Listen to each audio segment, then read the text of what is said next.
Welcome.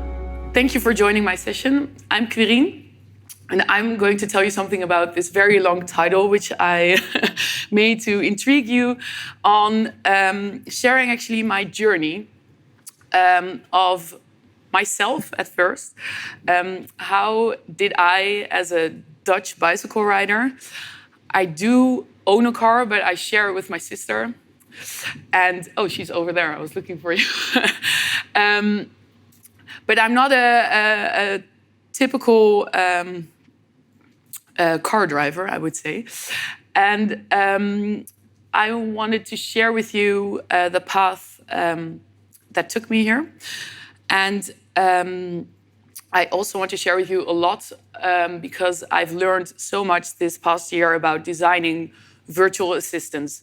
So I will also share the insights of how to set up a virtual assistant, and especially as a designer, how I approach projects for my customers where we're looking in the virtual assistant space.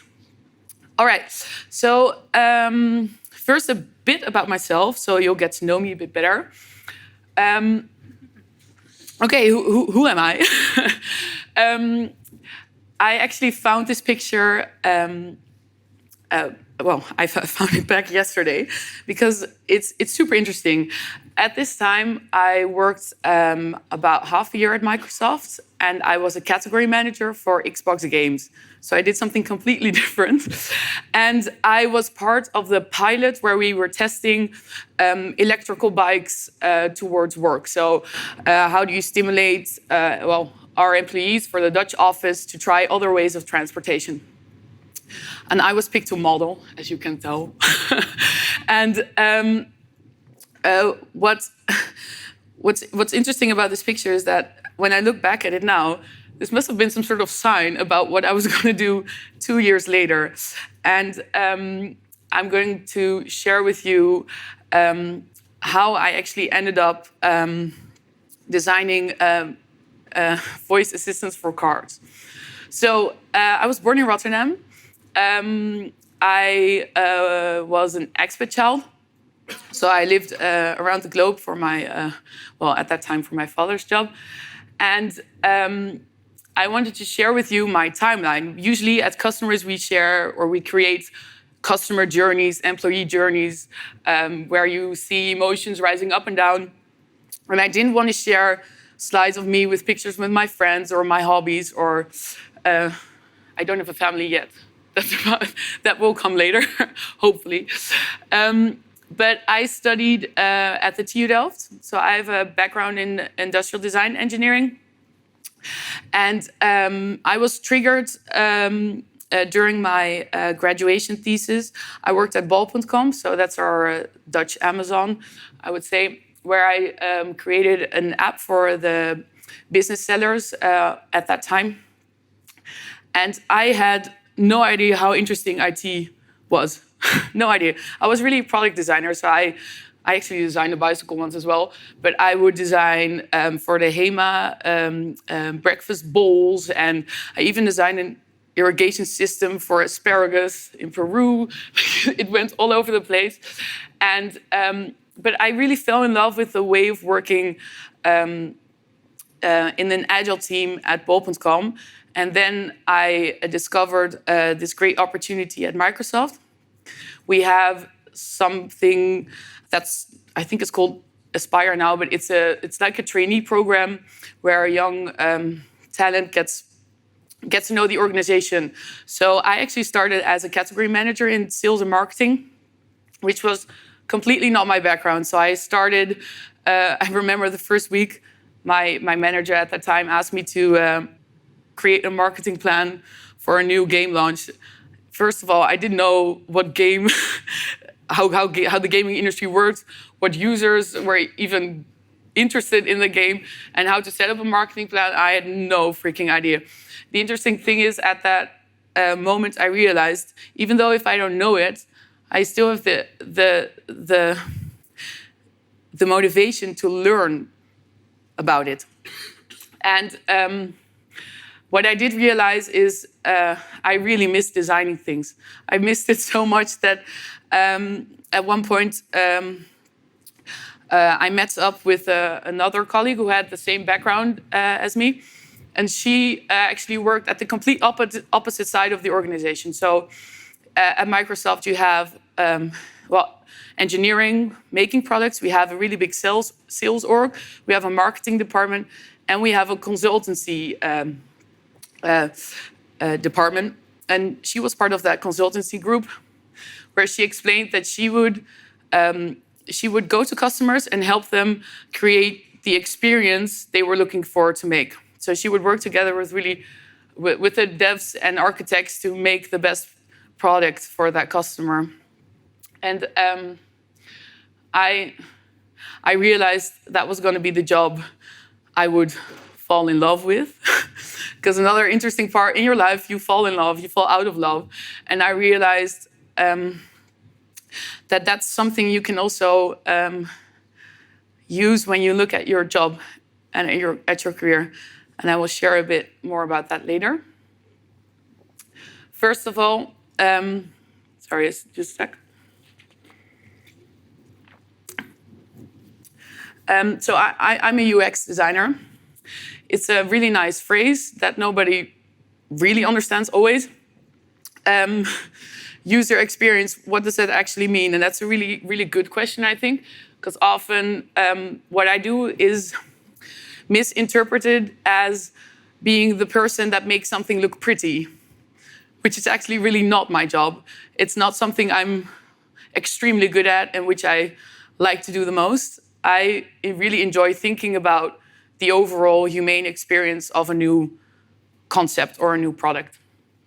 And when I look at what context I operate in, I often work together with business owners, so people that have the facts, the figures, why are we pushing for this new product in this new market.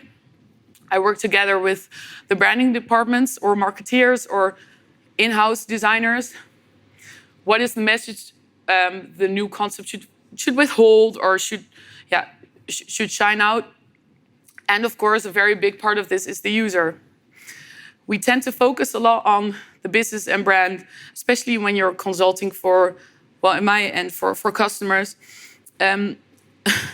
What happens? We really tend to focus on the top of the two, and we talk about the user, but we talk about the user from often our own perspective, which is not really real life. Let's put it like that. And what I find really important to highlight is that I need to have a really good relationships with my developers and with architects. So I'm part of the Scrum team. I also make user stories. I also commit to things.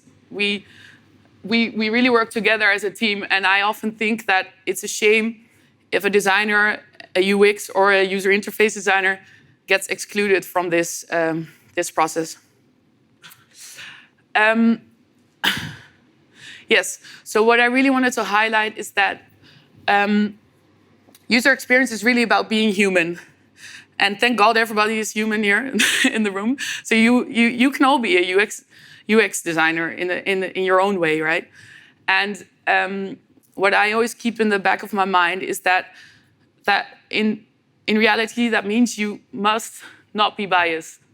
And not being biased is so important because you can make certain design decisions or certain decisions in life also, which are based on things that aren't really happening in front of you. You need to look, be open, and try to stay as objective as always. I often have this when I consult with customers, that they have this certain way of thinking about, oh no, the user really wants this. And yeah, we have research because the user has shown they really like streaming music in the car, for example. Good reason, because that's really important to do in the car. But it's often based on their own interpretation, so their own driving habits. And that's why I think it's always important to realize you do not need to be an expert in that certain context. But if you are, please try to stay as non-biased as possible. So actually, this is quite interesting because I wasn't an expert in designing voice assistants at the time I started with my journey in the virtual assistant space. I actually got the opportunity from my manager at the time. We talked a lot about it. I worked on several chatbots before, just to make sure a chatbot is really different from a virtual assistant. That's lesson number one. She guided me by saying, "Okay, I see you're interested in this chatbot space, but we're also going further, right? We're thinking about voice and what does voice mean in an experience." And I got really excited. I started to read a lot about it. There wasn't so much open at that time to read about online. I met up with the Cortana team from Microsoft in Seattle and got to know the way they design conversations for Cortana. And at one point, I felt confident enough to actually consult others about this, but I didn't have experience at that time, right? I only knew how to make a chatbot, really, and I learned myself about the way you could possibly design a virtual assistant. And the lesson I learned is that, okay, you can teach yourself a lot about many new things, but you really need to go out and do it. So I was put on a plane, went to Munich, and consulted my first automotive customer. And I still think that was really my break point for me as a person, where I also found that it's such an exciting space to work in. And not only because it's it's all around you, you can hear it, and you can sometimes see things you're making as well. But I feel really passionate about it. That's why I'm also going to share more later on. But yeah, it's going well. What I remember on that plane ride, that I was sitting there thinking, oh my God, I'm going to this customer. I have some experience, but I'm not the expert in this. But I do have some things that will help me through the first period of time. And that is, I think, what the latter of the two from these points are. You really need to stand up for yourself and be straightforward. That's often more easy when you're from Holland because we're more wired like that. But when you don't understand something, it's also okay to ask it. You don't have to sit back. I think I learned mostly to stand up and also share my opinion when I think something is going off track. Even though you're not always sure it's the right way, you can always go back and reverse and say, I've thought about it. This actually might be the other better route. And of course, especially in my job, you work together with a lot of different people, a lot of different backgrounds, many different customers, and also around the globe. It's super important to trust your social skills in that sense as well. When I work with a customer in China, I realize how I have to adapt to that certain culture as well. For me as a Dutch person, to be honest, I found working in the US sometimes also very, very hard. Americans are very different from the way I work or the way I look at things. So sometimes when a culture seems alike, it's still very, very different. So I actually wanted to end with this part that what I keep in the back of my mind in my job is that you need to trust in your gut feeling. And that's something that I think many females, even though there are not so many in this room right now, tend to not listen to. But it's so important. If something doesn't feel right or you don't agree with a certain decision, it's okay to speak up. And even in your career, if something is going bad or you don't feel comfortable, trust that feeling. If it doesn't feel right, you need to address this issue to your managers or your colleagues and talk about this openly. And at the end, like I mentioned in my emotional ride of my life till now, I think it's important for myself, what I've learned, that I look at my job as a love relationship, which might sound a bit odd, but if you think about your own relationship, sometimes you have ups and downs, right? And sometimes you give too much attention, sometimes you give not enough attention. And that's exactly the same with working. If you give too much attention to your job, you're losing on the other end. If you give too little, you're losing on the other end. So please keep that in the back of your mind. If you're in the dip or if you're in the upper, think about giving the attention to what matters. Sorry, this was my psychological babble for now. As a UXer, I also do a lot of research, so I have to think about the psyche of people. And I just wanted to share with you that this is something I've learned, which might be valuable to you as well. All right. Now I'm going to completely transition to what I feel really passionate about, and that is voice. And I hope you're also here to learn a bit more about that. Okay, so in this day and age, why should you care about voice, right? We're still all using laptops, mobile phones, especially in Holland. We're not the experts in using voice on phones, for example. I think a lot of Dutch people feel really awkward when they're walking around and they're talking to their phone. In the US, when you walk on the street, you just see people walking like this, la la la la la, just talking, asking random things. It's completely normal.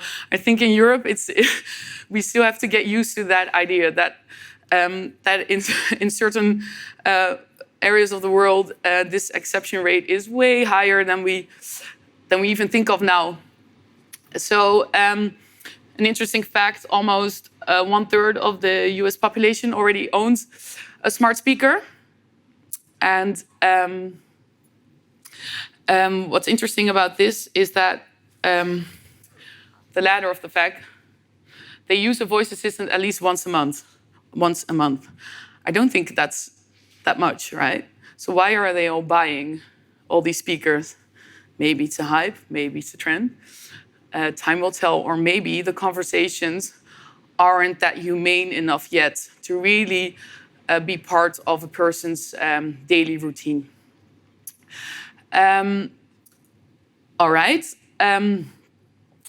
What I also found is that Gartner has shared that in 2020, that's not too far away, let's think about that, about 30% of all searches will be done without a screen. So no screen. That's a fact, that's something to keep in the back of your mind. How then? How are people searching for things without a screen? Well, the obvious choice in that is with voice. But that means our language understanding needs to be really, really good, right? We can say things in different ways. When we type, we have already a way of processing things. Sometimes when we're talking, we talk in babble, and we need to pick out the specific elements of the search, what a person is actually wanting to find. And that's something I think everybody in this industry is struggling with, getting the right context and the right verbatim out of an utterance, so out of a spoken question. Yeah, and why I also wanted to share this with you because since I work for several automotive customers, I was thinking back, why are they all of a sudden so excited about this voice element in the car? But of course, it's quite an obvious one when you think about it. But voice can really help with safe driving.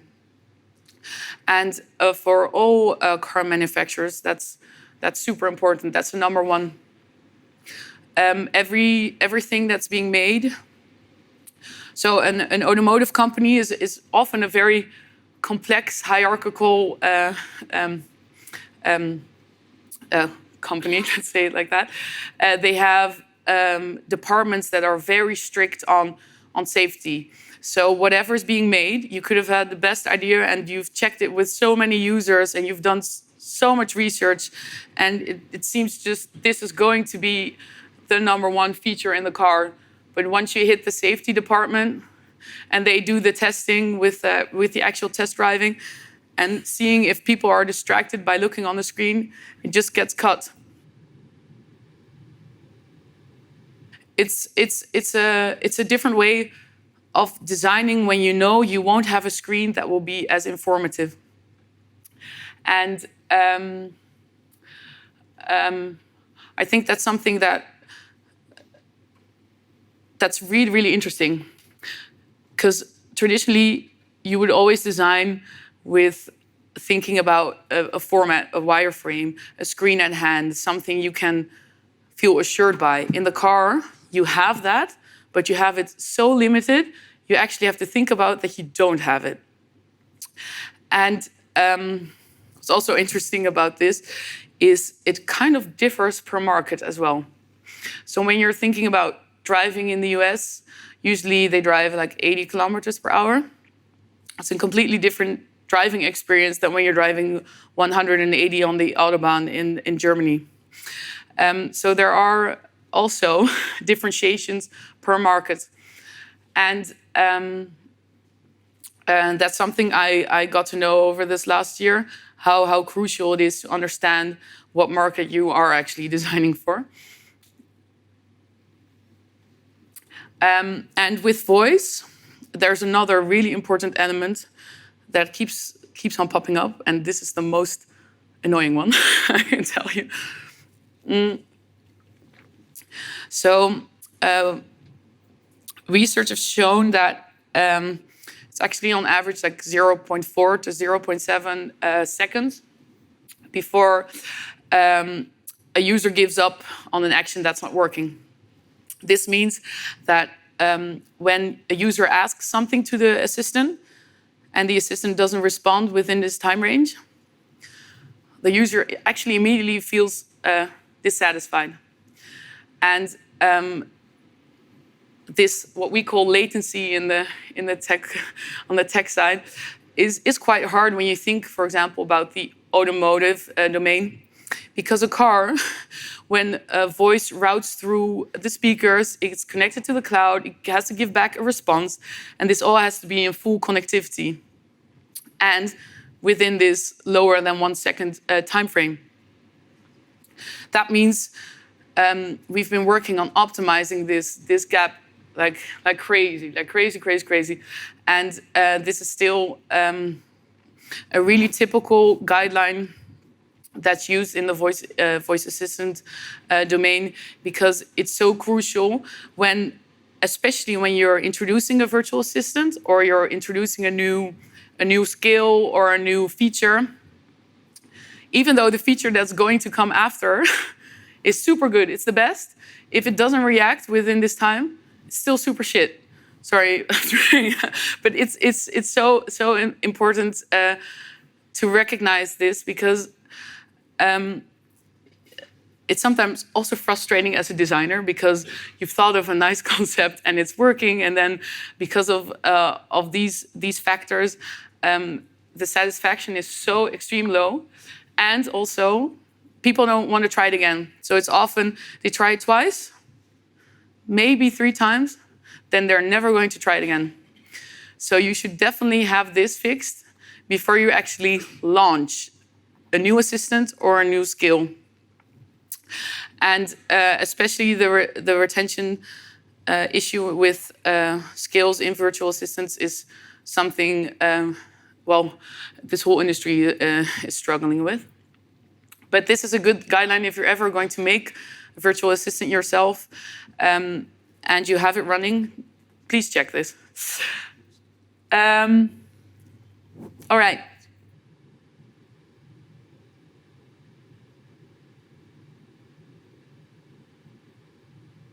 So I'm going to share you from my perspective and a bit from Microsoft what we see as a virtual assistant and what we offer on our platform. I actually have this idea about, all right, we're all still very much thinking in separate silos, right? So we're doing a lot of things at the same time. We're using different things for all of these actions. So answering, anticipating, observing. And these humane actions you would want to facilitate with, for example, an assistant, what we often now do with apps or products or any other thing. It would be nice if we can combine this all in one overall experience. And it's really nice if technology would help us to actually discover how we can make this whole picture work better in a sense. And on that side note, from our virtual assistant team, we often have discussions about the relevance of creating your own virtual assistant in this world, because we all know the major agents, right? Like Alexa, like Siri, like Google Assistant, and a part of Cortana in the US. So the question is, will the world be dominated only by these agents? Do we really think that? Or, I mean, are there only a few brands that are hosting relevant websites and apps? Is that the world we live in? Not really, right? So I think we actually ended up with, well, we end up with this discussion a lot, but it's the second question is one that keeps on triggering me. Okay, so will the world change into this model when we think about virtual assistants? And at Microsoft, we actually offer, well, we have this open source approach on our bot framework SDK, where anybody can build their own virtual assistant. And what's important to note that we actually give you the working methods of creating your own assistants, which means you are able to completely control the user experience of your assistant. So you can insert your own brand, the personality, the logo, whatever you think about that your assistant should stand for. But most importantly is actually the second point. You completely own and control the data that's running through your assistant. So you can completely track every conversation that's taking place. You can read into why people drop out, what's going wrong, why certain questions aren't answered correctly, and you get why people ask for help, for example, which if you give away all this data via skill for another assistant, you will never see this. You will never really understand why people would use your assistant and why people would drop out of your assistant skill in that sense. And you have the complete flexibility that you can render it on any platform, and it's very flexible in that sense. I don't want to go too long on this. I would rather quickly show you a really nicely branded Microsoft slide, where I only wanted to highlight this real quick because we know a virtual assistant will run through our Azure bot service. We can generate it, make it appear up on several channels. The user input can be various, right? You can type, you can speak, you can touch, whatever the user is doing, and on multiple devices the assistant can talk to the user. And actually, what you control is the complete inside. You will control your brand, your personality, the dialogues, and you're able to use our Q&A maker and Lewis models. So our Lewis language understanding algorithms help track. Actually, they help recognize what the intent of a user is. So it will route the user's question to the right part of your assistant. Of course, this is all managed with linked accounts, and we have some out-of-the-box conversation skills which you can try out. They're all a bit in our domain, right? So when you look at Microsoft, of course, we're quite good at sending emails, setting up a meeting for you, and managing your to-do list, things like this. They're all open source on GitHub, so you can download these out-of-the-box skills and integrate them in your own virtual assistant, which actually contains the context you are very good at, right? And I want to go into that a bit further because that's super important when you set up your own assistant. I'm known to talk really fast, so I need to drink more.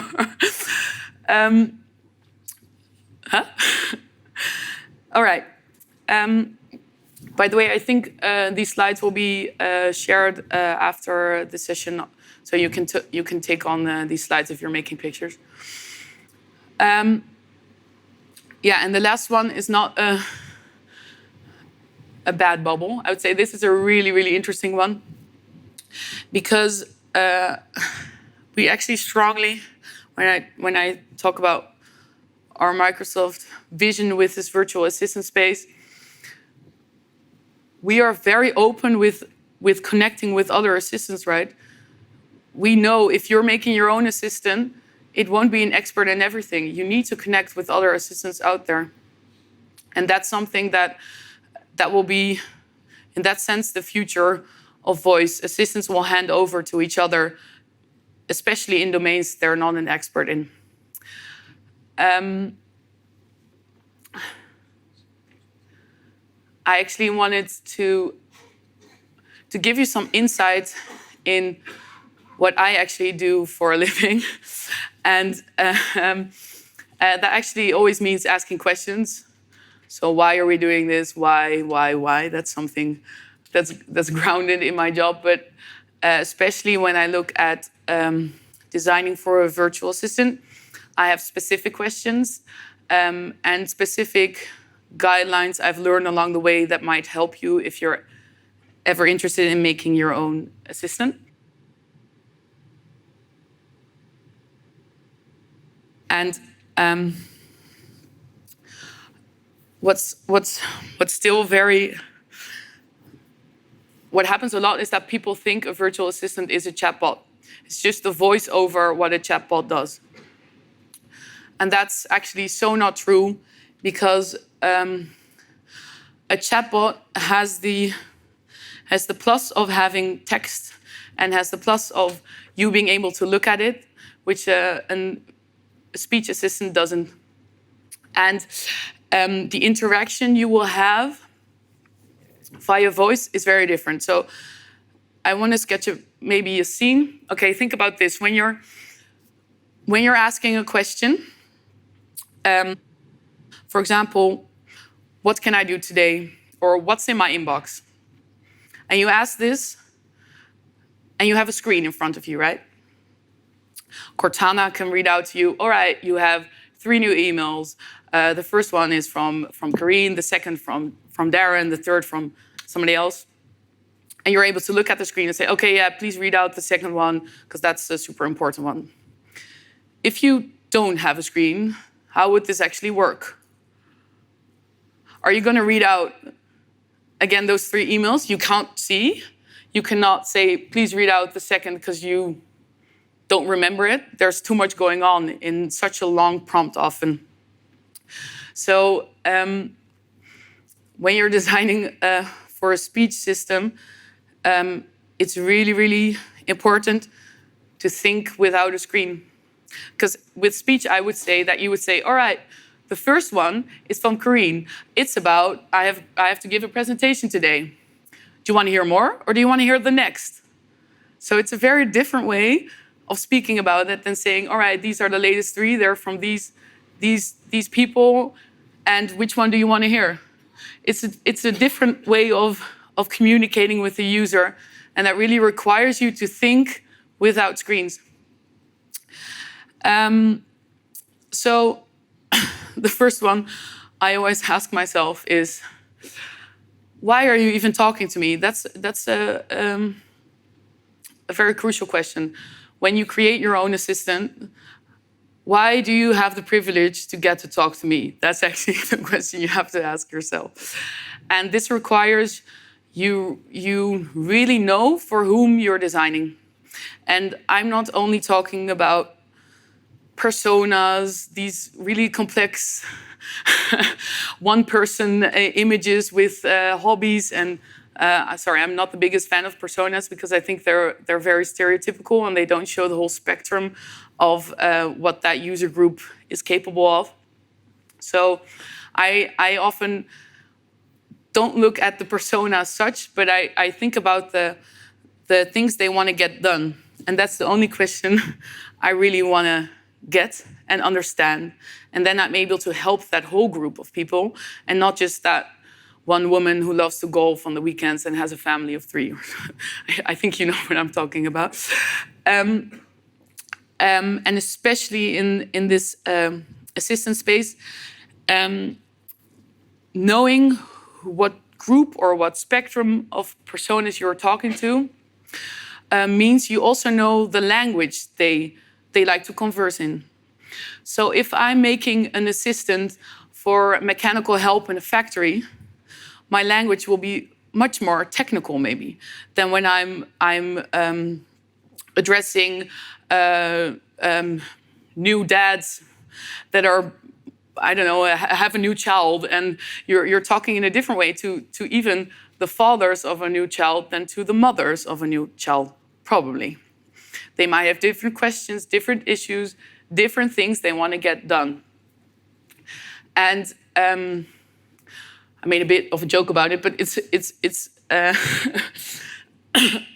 this is really the number one question you should ask yourself, because if you're not able to answer this question, I think you should not make the assistant, because it will not be relevant and you won't be able to address the users you're trying to address. Yeah. The second question I ask myself when I've made a design is, am I concise enough in my questions and in my answers? So with concise, I mean, am I really getting to the point? Because I know that users, you lose attention. Even when you're listening to me, when I'm babbling on and I sometimes am not that straight to the point, you will lose a bit of interest, right? And when you're taking over control, when you're actually conversing with that person, they're choosing to talk to your assistant, right? Because they're asking something and you're ready to respond. The goal is to be really concise. And that means actually when you are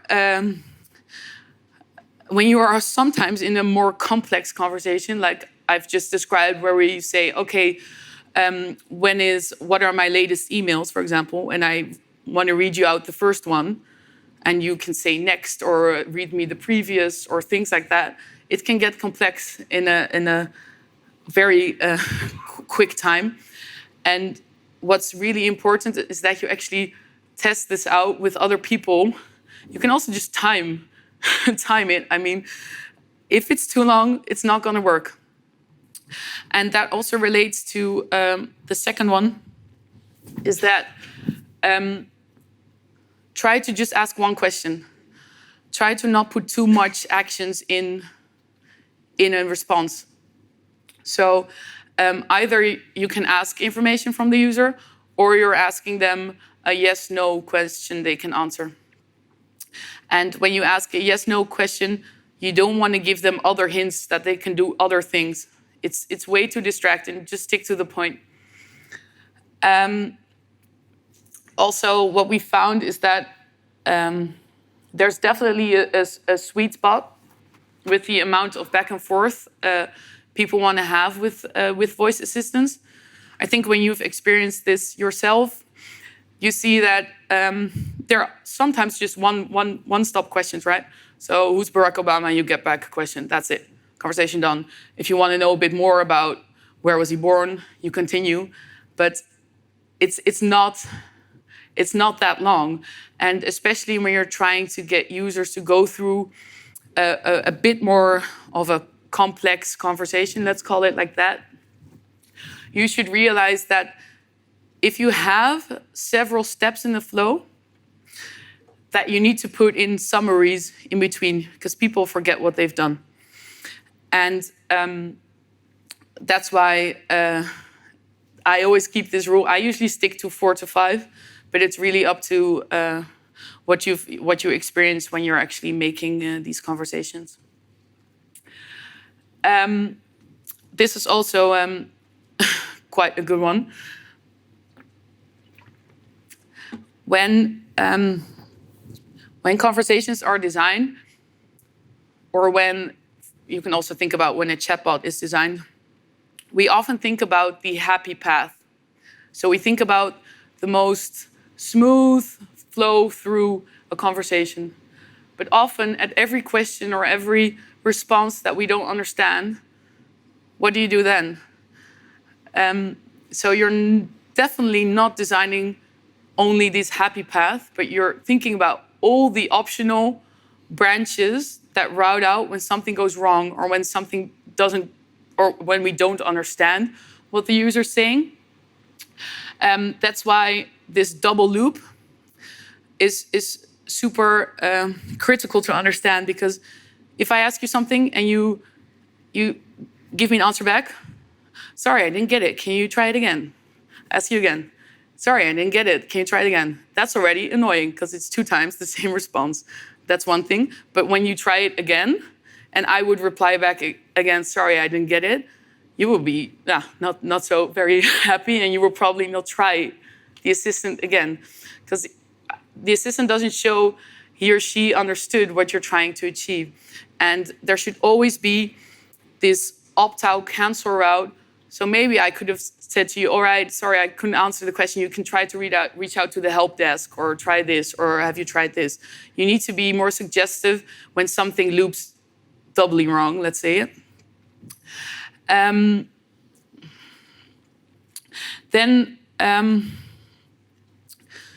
Okay, I've told you a really nice story about all the things you should think about and how critical it is to think about the context and the qualities of your assistant. So I'm just going to share with you how I start for my customers, how I start with them on their first virtual assistant. So I don't know if you have pen and paper. Hope you do, or a tablet. Somebody has something? No? Because I want to do an exercise with you guys. If you don't have it, you can just think about it. I think as a designer, I always have paper and pencil with me, because I really like to look at what I'm thinking about and being able to erase things and being able to show immediately at that moment to my customers what's going on. So if you're ready and you've drawn this circle with a heart in it, I see some people drawing, that's good. It's okay if it sort of ends like that. Yeah, almost. You should think about your assistant's heart. And I'm going to explain a bit more what that actually means. But you should really recognize what are the expert qualities of your assistant. So within the inside of this circle, you draw out what are the qualities of your assistant.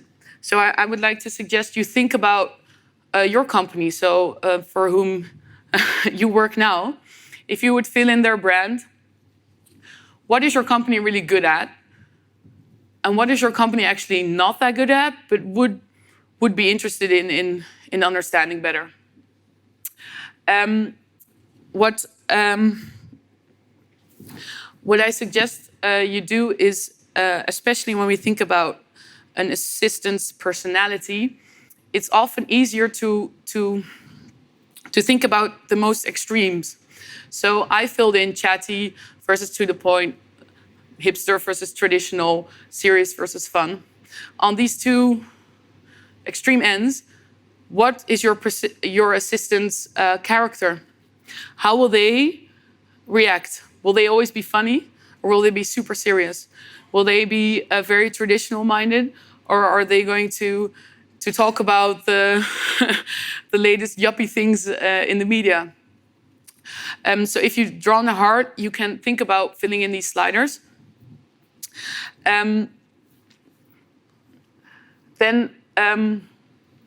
Why this is really helpful is that, especially when I use it in automotive, is that you need to understand, first of all, when you're designing the conversation, what tone of voice, what personality will I give my assistant, but also what factors in my car am I really good at? So what things can the assistant tell you more about?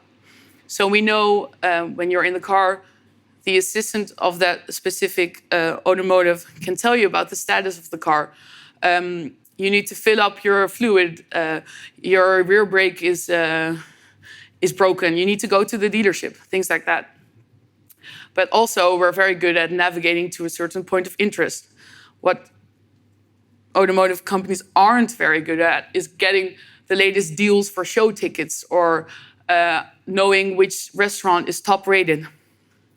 But we can make really nice connections, right? If we think about how we can connect the outside context and the inside context of what you're very good at, you can actually make an assistant that can facilitate the user with all the things that's happening inside their context, linking it to the outside world.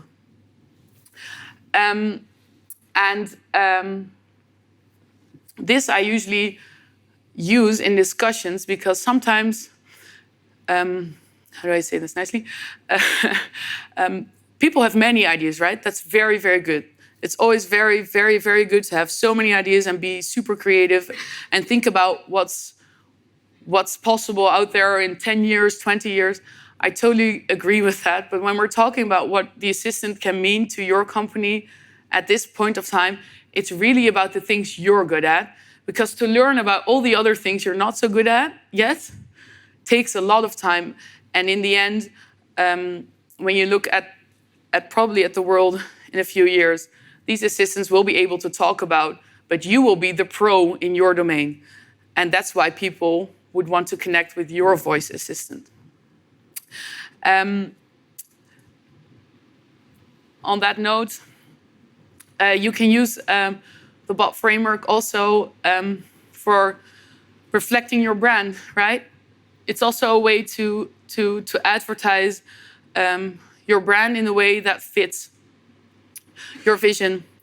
And every assistant, like a chatbot, has an icon. Often, when they're voice assistants, the icons aren't that cartoonist, or they're very subtle. Like Cortana is just 2 blue rings. But when you see it popping up, you see it's moving and it's thinking. So it's giving you feedback that it's actually activated. And that's the most important thing your voice assistant with their icon can achieve. Names. Names are actually so interesting. I've talked weeks about names at customers. Not too male, not too female. It needs to be gender neutral. Okay, give me a gender neutral name. It's very hard. You keep going on and on and on. And then a certain name was picked. A director doesn't like the way it sounds. You have to go all the way over back again. And I just wanted to stress out that picking a name is not as easy as it looks. Often in the voice assistant space, names are gender neutral. So you can still change around in a later stage, because when we think about how should I sound, I'm not only talking about should I be what I showed in the heart before, chatty, traditional, should I be funny? Those are all things you can put personality in your dialogues, of course. But also the voice. Is it a female voice? Is it highly pitched? Is it a male voice? When we look at the Chinese market, people tend to be more, how do you say it, responsive to a higher pitched female voice. Super interesting. If we go into the Arabic area, people don't want to listen to a female voice. Yeah, it's quite hard. Like, you really have to think about the context where your assistant is going to be active in. And what I just discussed with the double loop, for example, what happens if a user gets stuck? We have many discussions about offering a premium voice offering a premium experience, that when you're stuck with the voice assistant, you actually get a handover to an official help agent or a call agent or whatever industry they're in.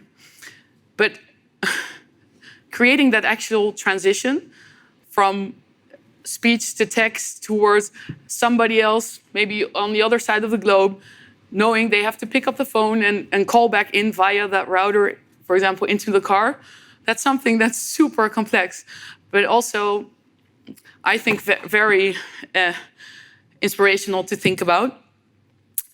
But also very important to note, if you're not doing this, what do you put in the conversation? I made a little joke about myself on this one. This is usually how you design a conversation. So I'm not going to talk about, there are many tools out there. I just use Visio because it's often already, my customers often already have this tool. And what I use is these decision sliders that route out what will happen when I ask a certain question, or what will happen when I don't know how to respond. So I said, Q, can you please stop talking so fast? If you say, sure, are you sure? So you want Q to stop talking so fast?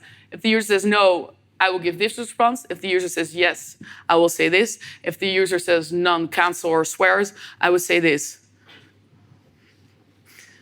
You can have debates about this little thing over and over and over again, because you can think of so many routes out. So I made this really simple one, just to give you an understanding. A flow I usually make is this long, if I really scroll down on the screen, and it's just like a massive branch out tree. Just to give you an idea of when you go as far as making more complex conversations, it's really important to keep that branded heart in mind, because you can go overboard really, really easily. And what I usually do is I take snippets out of my Visio, so I make screenshots of certain things we're committing to for that sprint, and then the devs know exactly what they can code in the dialogue, in the bot framework via Azure DevOps. The last thing, before I'm done, it's really interesting that there are, of course, also options to show your voice assistant in an app on the desktop. I'm not saying it should not be visually there. You should just design it thinking without the screen. But there are ways of showing certain selection options. And we have something called adaptive cards that are what they stand for. They're adaptable across multi-canvases. So you can easily adjust towards a certain screen or a certain context you want the virtual assistant to be present in. So what's next? I'm about to round off. I think when you're thinking about creating a virtual assistant for your brand, you should recognize the boundaries of your context. So what I showed in the circle and the heart, think about staying in your context. Stick with what you're really good at. Think without screens. And testing is super important. Testing is so important because for every market, for every group, for every user feature you want to launch, you need to know if the users actually understand what you're trying to achieve. So what we usually do, you're going to laugh about it, but it's really true. When we test this, we don't look at the screen, we turn around, we put the ball on, and then we talk. So we don't look at what's happening at the specific cards. So you're really not looking at the screen. And you will be tempted to look at the screen and see what's happening in the dialogue. Don't. You're really focusing on the listening aspect of it. And at last, from my end, I think I would like to round off that I really love my job. I'm super happy. I get challenged every day. And that's because I really focus on this. I give attention to it when it matters, but I'm also able to let it go when I have other things that matter more to me. So yeah, that's something I would like to share with you that has helped me get to where I am now. If you're interested to know more or just get started with your own virtual assistant, you can easily try it out. Go on GitHub, on our Microsoft AI. You can download the SDK. And if you want to know more about the bot framework or the rendering of the adaptive cards, or actually the last one is super interesting, the voice fonts. So how we experiment with the high-pitched female voice, how do we get the lower, more stable male voice, and what that actually means for your experience. It's very different, so just try it out. You can try it out easily on your browser. And that's it. Thank you. Thank you for your time.